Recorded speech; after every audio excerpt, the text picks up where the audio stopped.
Now, shall we pray? Father, now as we turn to your word, we ask that you will enliven us through what your Spirit has to say to us, that you will help us to focus in upon this particular portion of your word, and that you'll give us something to bless us as well as challenge us, and something that will feed us in the days to come. Amen. Well, I hope you all had a good night's sleep. You all have a good night's sleep? Yes. Anybody not have a good night's sleep? You can join the club, because I don't always have a good night's sleep. I don't know about you. Well, when you don't have a good night's sleep, when you're awake in the night, I wonder what you do. Anyone got any good tips, particularly for me, please? What do you do? Do you count sheep? Nobody really does that, do they? No. Do you get up and have a drink? Do you pray? No. I think it's a very good time to listen to God, actually, when there's nothing else going on. Do you keep a book by your bed to read? Okay. Well, the central point, by the way, I'm looking at the book of Esther. I think you might have realised that from the reading. Something that I was asked to do. I'm very happy to do something from this book. But right at the heart of the book, the central point, beginning of chapter 6, is the pivot, the hinge of the whole story. 7 words in English. That night, the king could not sleep. That night, the king could not sleep. And the whole story hinges on that fact. He doesn't say why he couldn't sleep. It does say what he did when he found he couldn't sleep.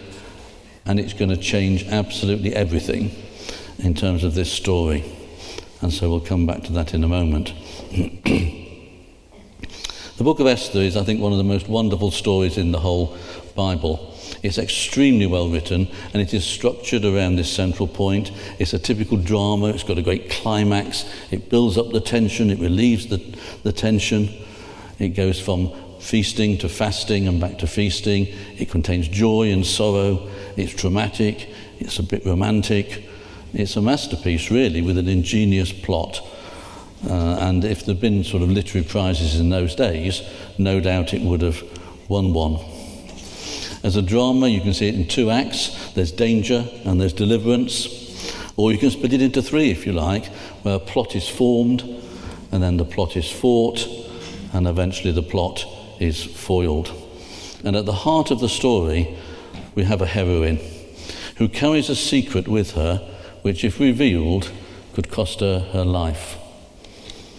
But if it's not revealed, it could result in the death of thousands and thousands of other people, a whole race, in fact. And the book of Esther is actually one of the easiest Old Testament books to read. It carries you along in the whole story. You can read it in about 20 minutes in one sitting. In fact, it was very, very tempting to do that this morning and say, you don't need to listen to me, just listen to the story.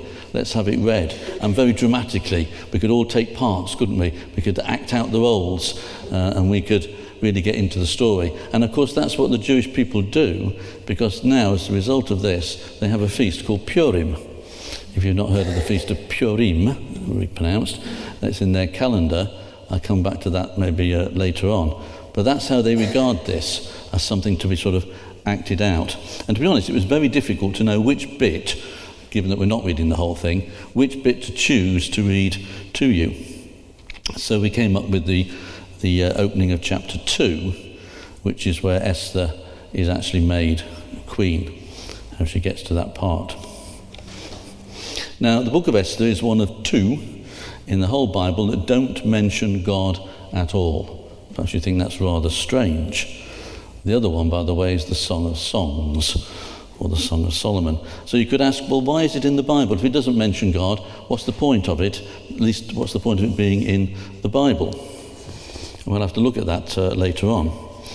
But just to say that Luther, the great reformer, hated this book. He wished it hadn't been written. He couldn't understand it at all. He said it shouldn't be in the Bible. That comes from one of the great reformers of the past. It's also one of 2 books that's named after women. The other one is the book of Ruth. There's 37 books named after men, so you can see it's a little bit out of balance, really. But here is the one that is named after a woman. But Esther really isn't the main character in all this. She has an important role, but it really isn't all about her. By the way, if I said to you this morning I'm going to come and talk to you about a young girl called Myrtle, you probably wonder what I'd be talking about. But that's this girl, Myrtle. Did you notice in the reading we had that actually her real name, her original name, was Hadassah? That was her Jewish name, the name that her parents would have given to her. And then she was orphaned very early on, by the looks of it. Hadassah is the Jewish word for myrtle. Esther is her Persian name, which might come from the word meaning star, or it might be based upon Ishtar, which is one of their gods. And the fascinating thing about her story is that it's very similar in some ways to Joseph and Daniel, in that here is someone that comes to a great position of power in a foreign nation. But whereas Joseph and Daniel had a longer time of influence upon what was going on, for Esther, and I'll use that name because it's the one that we know her by more, Esther has just one main moment, or one tiny portion of time. And quite often you'll find that when preachers are coming to this book, they'll base their whole message on chapter 4 and verse 14, where it says, in fact it's Mordecai speaking to Esther, but who knows but that you have come to your royal position for such a time as this. That's what it's all about. Well, that's true, but don't forget that God plans all our lives, all the time, not just about one moment within your life. So I didn't feel it was enough just to comment upon one particular verse. There's a much wider story here, although Esther's role is quite limited in certain ways. Let's go back over some of the details. You've probably worked out by now that this book is set in the Persian period, which means it's right at the end of the Bible times. We've now got to the stage where the Persians are in control, their empire has extended, and they have defeated the Babylonians. And we've now reached the point of the ruler called Xerxes. Xerxes the First, or Ahasuerus, they often seem to have a second name, just to complicate things and confuse us a little bit. And so, biblically, the book is right at the end of the Bible period. In fact, interestingly enough, it fits exactly between Ezra chapter 6 and Ezra chapter 7. What you probably don't realise if you're reading Ezra, book of Ezra, that between chapter 6 and chapter 7 there's quite a time gap. You don't always realise that in these things. And this book fits right into that particular period. Just to give you some dates then, we're talking about around about 480 BC. In fact, Esther married Xerxes in 478 BC when she was aged 17. Just 17. She was born around about 495 BC. Xerxes descended the throne in 486, and the reading we had, or the reading that takes part just after he deposed Vashti, is in 483. So the book is set outside the land of Israel, or the Promised Land. The Jews were still in exile, or many of them were. They were in this vast empire. If we'd have read the opening of the whole book, we'd realise just how vast the Persian Empire was. 127 provinces, which was greater than anything before. It extended from the Indus River to the Nile. It was a huge span. Get some maps sometime and see what it was like. The actual location of the story is set in a place called Susa, or Shushan, which was the winter palace of the king. He had another one for the summer at Persepolis, which was further east because it was a bit cooler, so he went there in the summer. The book is full of historical details, cultural details. The places are described, the state functions, the admin, all the royal protocols. And in fact, this book is one of the best historically attested books in the whole Old Testament. A particular historian of the 5th century BC confirms many of the details. And in particular, he describes the nature of the king Xerxes, who is a very strange character and not a very nice one. He is described as being cruel, capricious, and sensual. He liked his banquets, his feasts, and his women. He destroyed people's lives at whim, and he had a history really of killing those that were closest to him. He was dangerous. He acted in fits of rage. He was quite foolish. And during his reign, there was the beginning of a sort of rebellion, you might want to call it, over in the far reaches of his empire, in what we now think of as the Greek islands.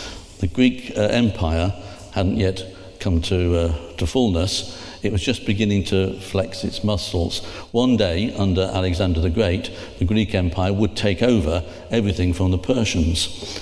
But during the beginning of the reign of Xerxes, there was just the hint that some of these Greek islands weren't too happy with the way that they were being ruled by him.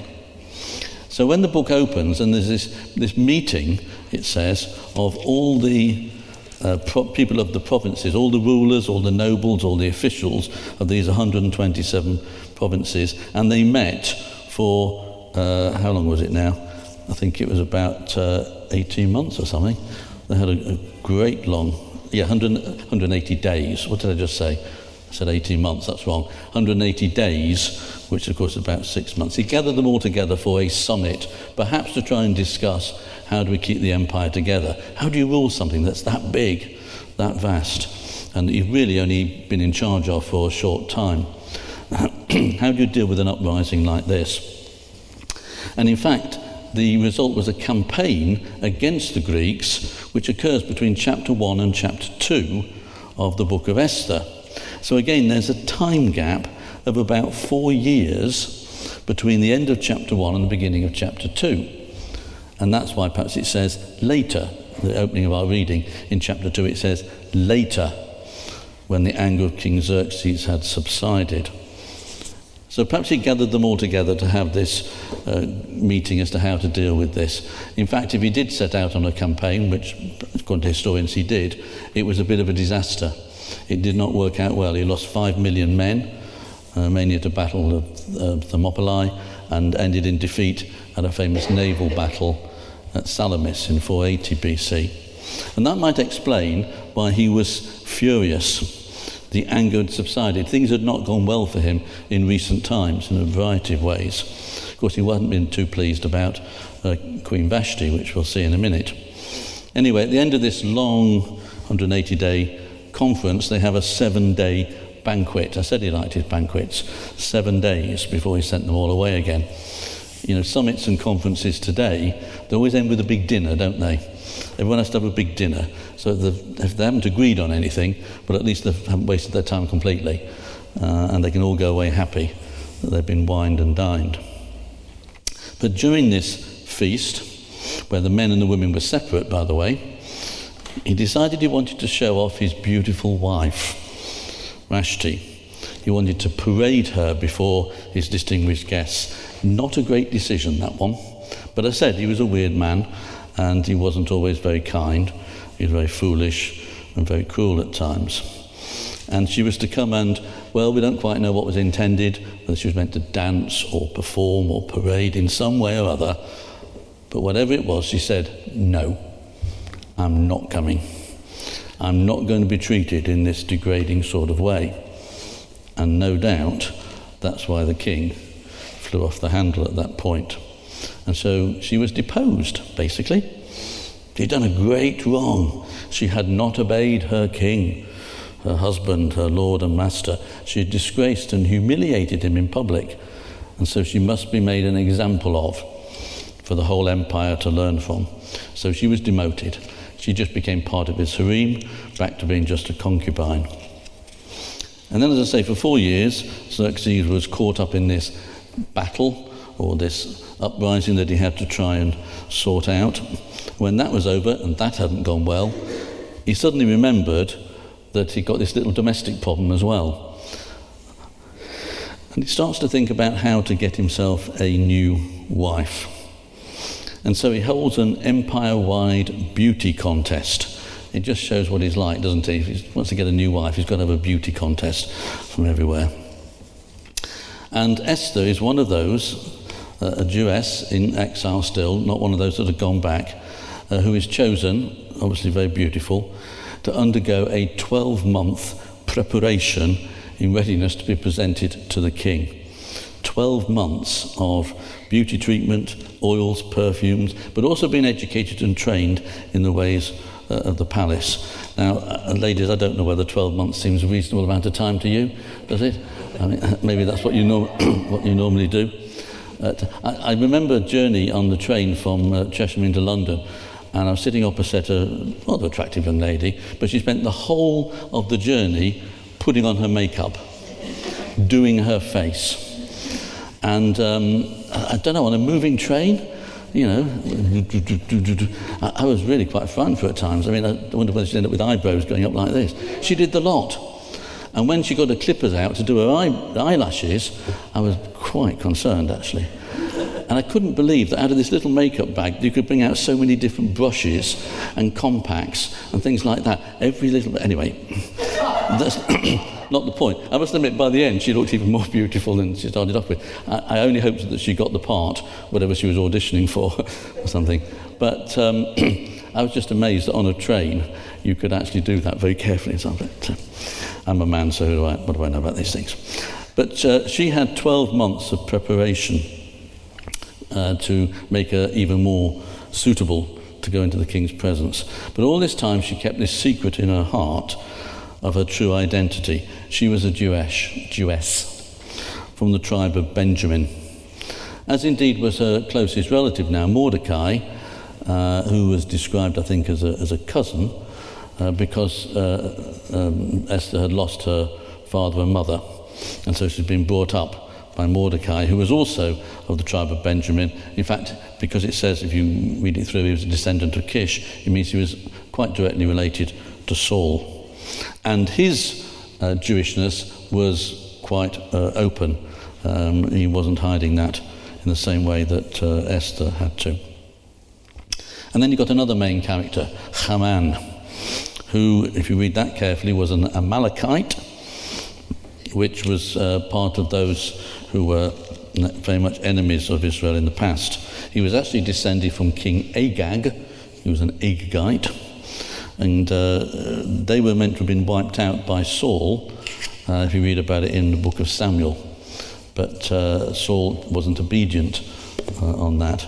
But effectively, if you like, there was bad historical blood between someone like Haman from the Amalekites and, of course, Mordecai and the Jewish people. Haman was a very high-ranking courtier, person in the courts of the king, very influential and highly anti-Semitic. And he insisted on being honoured by everybody, being worshipped by everyone, and that included by Mordecai, who refused. Here's another example of someone not doing what he was expected to do.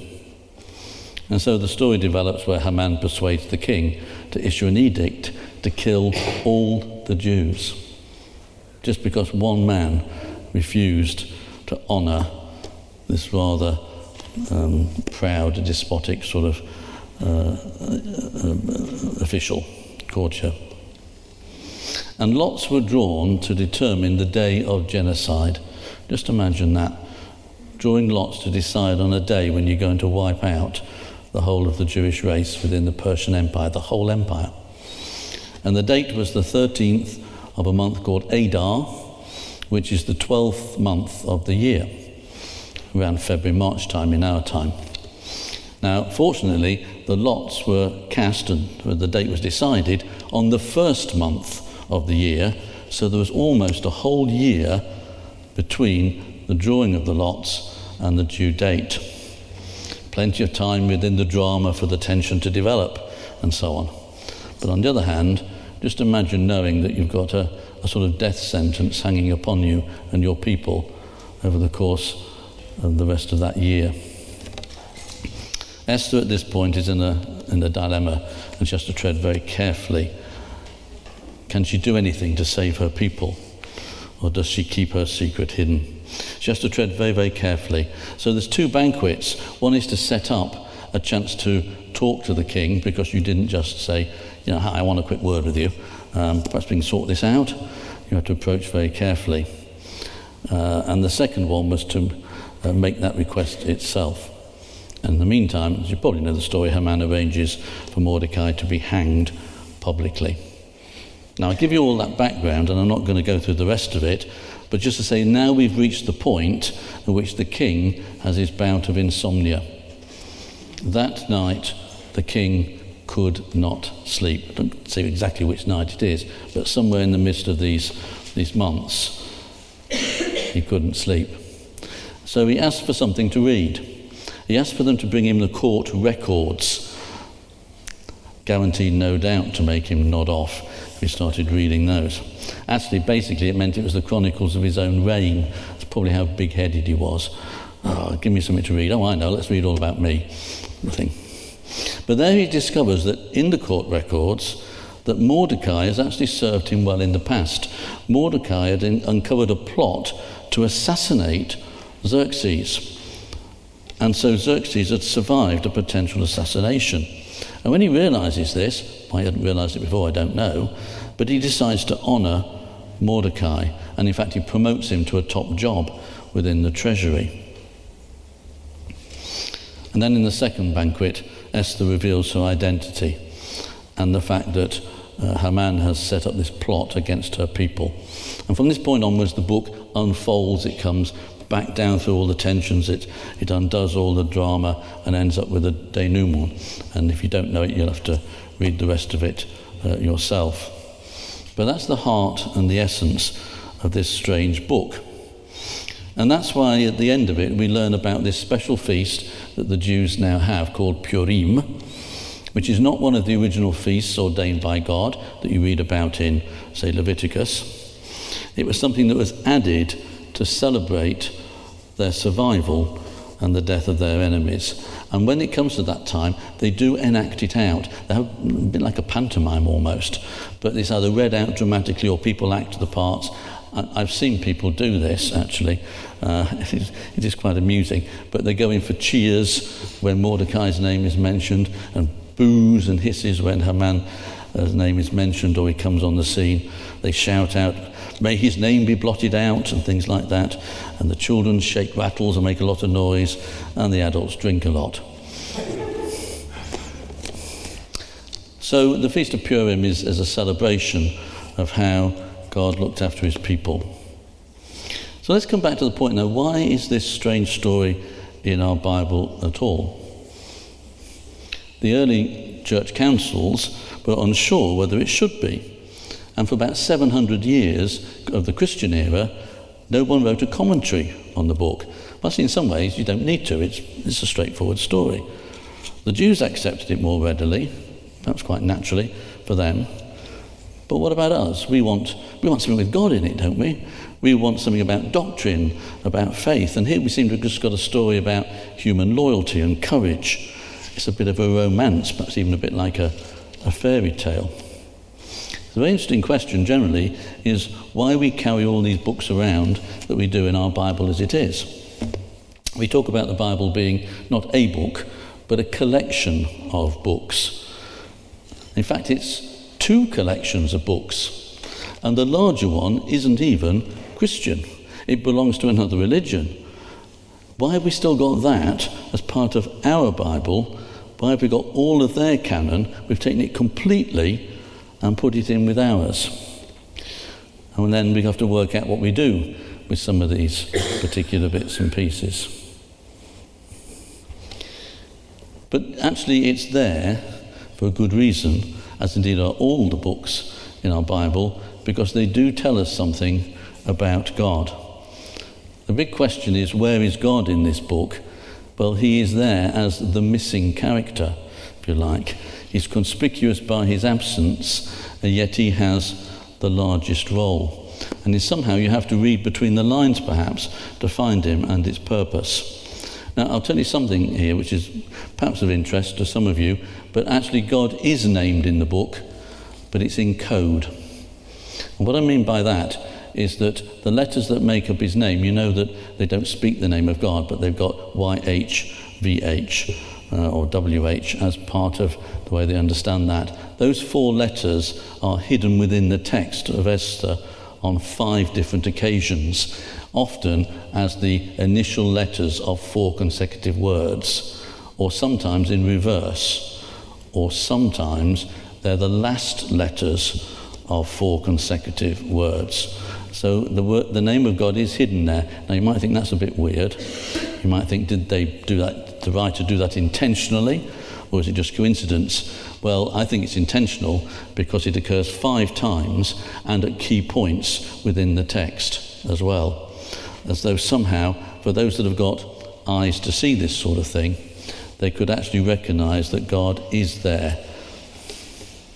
Some think that the book was written at what was still going to be a dangerous time, and to mention the name of the Jewish God within the Persian Empire more explicitly was going to make it quite dangerous.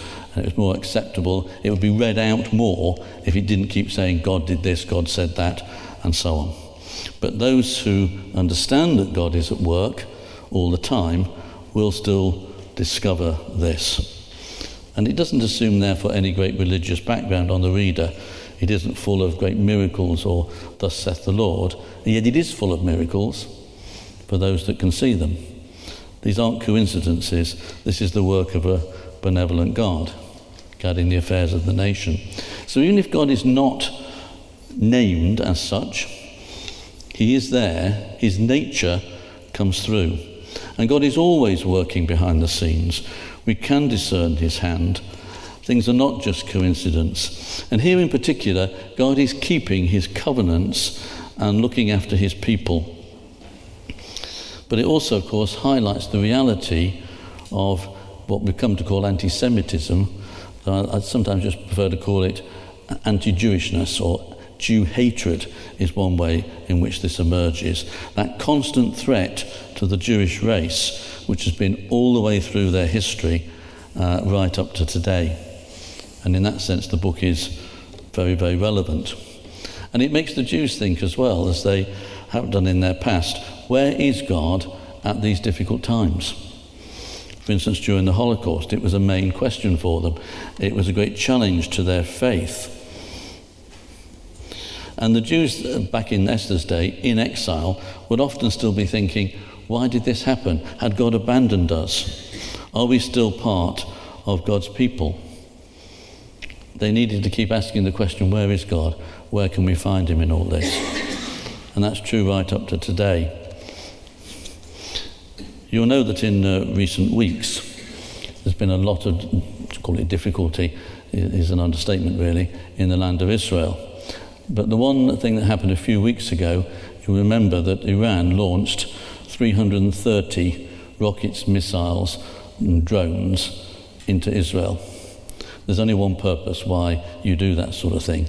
It's to kill as many Jews as possible. You probably also heard, though it came and went very quickly on the news, that 99% of them were shot down and only a handful actually got through. And I think in the end only one person died from the injuries of that, rather unfortunately, but rather interestingly, a Palestinian girl, not even a Jewish person. Now, I've read the testimony of a secular Jew who is actually a doctor of physics, who helped to develop what was called the Iron Dome defence that shot down all these rockets, missiles and drones. Some of these rockets were huge. I've seen some of the debris of it. It's massive. It would fit almost across the width of the room. Not quite, but pretty big. And it's very, very difficult to shoot down a missile. You've actually got to be able to track it, to know where it's going. You've got to send your missile to be able to intercept it at exactly the right time and the right place. And his testimony was that what we devised, at best, can only be 90% effective. 90%. If it's successful 90% of the time, that is a miracle. 99% of the time is one of the biggest miracles we've ever experienced as a people. And he started to compare it to the Red Sea and how the Egyptians were destroyed then. 99% success is not normal with that defence system. 90% is the actual, even that's a lesser miracle. But just suppose instead of 3 or 4 missiles getting through, 30 or 40 had got through. And the damage, the death and destruction that could have done. What do you think the response might have been then? What do you think Israel would have done? Where do you think the world might be if that had got through? Was God at work in that? Well, this secular, Jew, the doctor of physics, who developed it, said, I can only explain this in the same sort of way as when God rescued us at the time of the Red Sea. So God is at work, and sometimes in ways that are not going to hit the news in quite the same way. Maybe some of the events will be, and so on. And another question in all this is, where would you fit into this particular story of Esther? Where would you fit into the very human side of it? Who would you be aligned with? Would you be aligned with Haman or Mordecai and so on? What's your attitude towards not just the state of Israel, but the Jewish people in general? And I want to come back to Luther, because I said Luther hated this book. He couldn't understand why it should be there at all. And Luther's a very interesting character because, as you know, he was absolutely essential at the start of the Reformation in breaking through some of the big issues that had kept people away from the gospel and from the Bible. And Luther started off being very sympathetic towards the Jewish people, and he thought that he was actually helping them by showing them what the gospel was really about. And so he tried to evangelize the Jews in Germany, and he wasn't very successful. So he became disappointed, he became frustrated, he then became very angry and very hostile towards the Jewish people. It was always sort of there, hidden within him, as it was in a lot of people at that time, within the Catholic Church and elsewhere. And towards the end of his life, right towards the end of his life, he wrote an article, a booklet actually, entitled Against the Jews and Their Lies. And he advocated a 7-stage program to rid Germany of the Jewish people.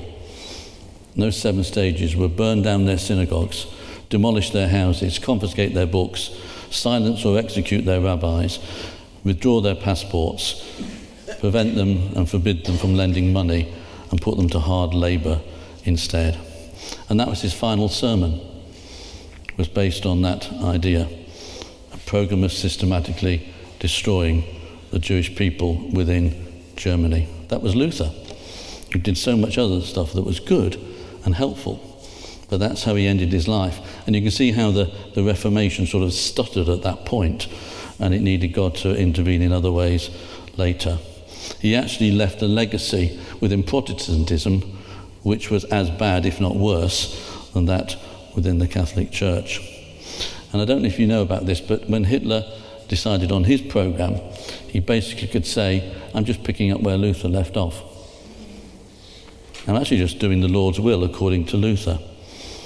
And I don't know if you've heard of Kristallnacht. Kristallnacht was the night of the broken glass. It was the night in which all the Jewish shop windows in Berlin were smashed by decree. That was in 1938.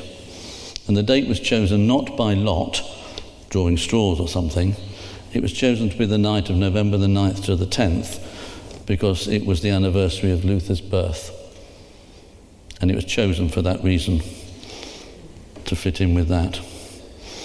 And so began something quite horrible within the nation of Germany, and so on. Now that's history to some extent, but what's going on around us today? We need to be aware of these things. We have to have our eyes open to this sort of thing. And I think it's for all of us, individually, but also for churches as well as societies and so on, to think carefully whether our understanding of Israel and the Jewish people is in line with God, or whether we've got something within us that is so latent that it can still come out in this particular way. There's a dimension, I think, within Christian life and church life to make sure that we rid ourselves of anything that could be like that. So the book of Esther teaches us many things. It's not just a historical story, it's not just a bit of a romance, it's not just a story of courage and of loyalty. it is a story of God at work at a particular moment in the life of God's people. Because as you know, just suppose all the Jews had been obliterated then or at some future time, where would we be now? Because Jesus came as part of the Jewish people. And that's the whole point about trying to destroy them, is to try and prevent the Jewish Messiah coming to earth and being our Saviour too. So I would recommend that at some point you sit down for 20 odd minutes and you read through this whole story and look out for what God is doing, not just what the various human beings are doing. It's in our Bible for that reason. It tells us something about God's plan and purpose. And at this particular moment in their history, this is where God did actually step in and do something quite remarkable and quite miraculous. And hopefully that builds up our faith too. And not just for us, but generally for that God is in control of the world events. He knows how he wants to work things out. He knows what his bigger plan is for this. And we can trust him all the more, I think, because we've read what he's done in the past. So that's the book of Esther. Perhaps we're going to have a song, I'm sure, in a moment. But let's just pause for a moment and reflect, because there might be certain things that have been said that God wants to speak more clearly to you. He might want to remind you of certain things that he wants you to deal with. He might want to remind you just generally of your gratitude towards him and towards the Jewish people and for what God has done for us through them. So let's just pause for a moment before we sing our final song.